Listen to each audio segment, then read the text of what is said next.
जब जब दहला विश्व हमारा, जब जब दहला विश्व हमारा, और जब जब बेमकसद खून बहा, चीन रूस जापान सभी ने भारत को एक दूत कहा, भारत को एक दूत कहा. My warm greetings to dignitaries.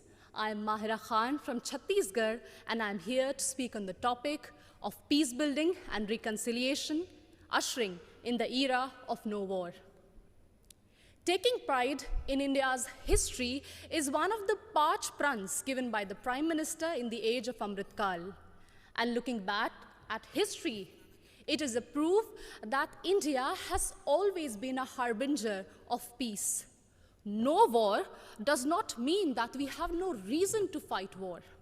It only means that we give importance to peace by following values of compassion and forgiveness.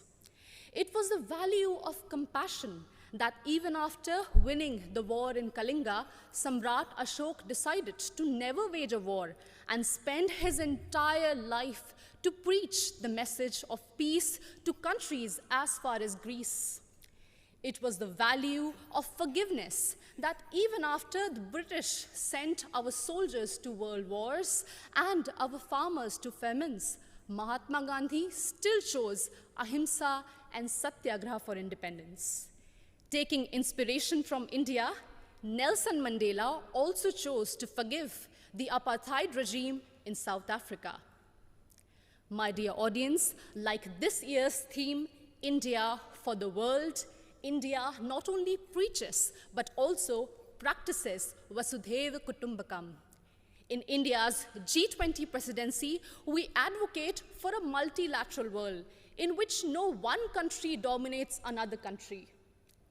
When China dominated Indo-Pacific, India rushed to help and support ASEAN countries. It acted east. When Sri Lanka needed loans, India was the first to give assurance to IMF. It showed that we believed in neighborhood first. And when Turkey, Syria were hit by deadly earthquakes, India rushed for their aid. It showed our brotherhood.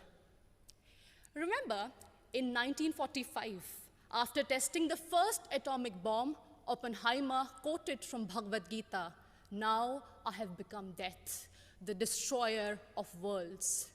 And soon after that, the bombings in Hiroshima and Nagasaki, it was proved that the world does not need a war for peace, but it only needs one war, and that is the war against war itself, exactly what Mahatma Gandhi used to preach. हमें युद्ध के खिलाफ एक वास्तविक युद्ध की ज़रूरत है. And that's why all of us need to unite for one single cause, our planet Earth.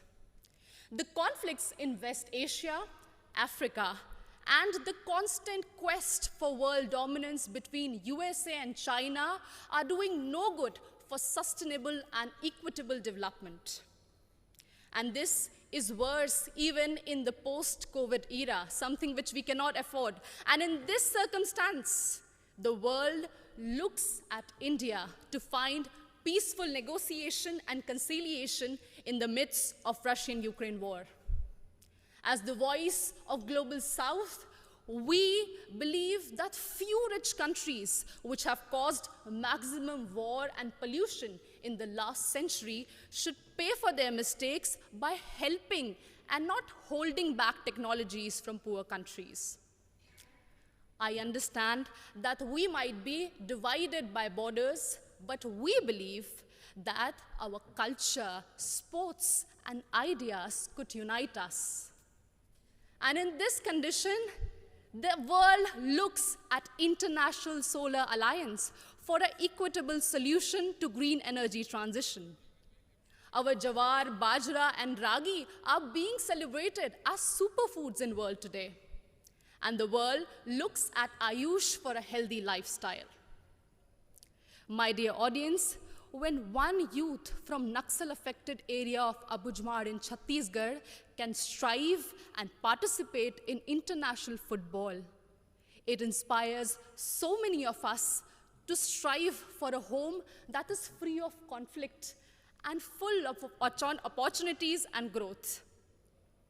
In us, in each of us, lies immense ability to solve any internal or external conflicts through peace, passion, and compassion. बढ़े चलो यही निदाए वक्त है, ये कायनात, ये ज़मी, ये कहकशा का रास्ता, इसी पे गामज़न रहो, अमन की राह पर चलो. Thank you so much.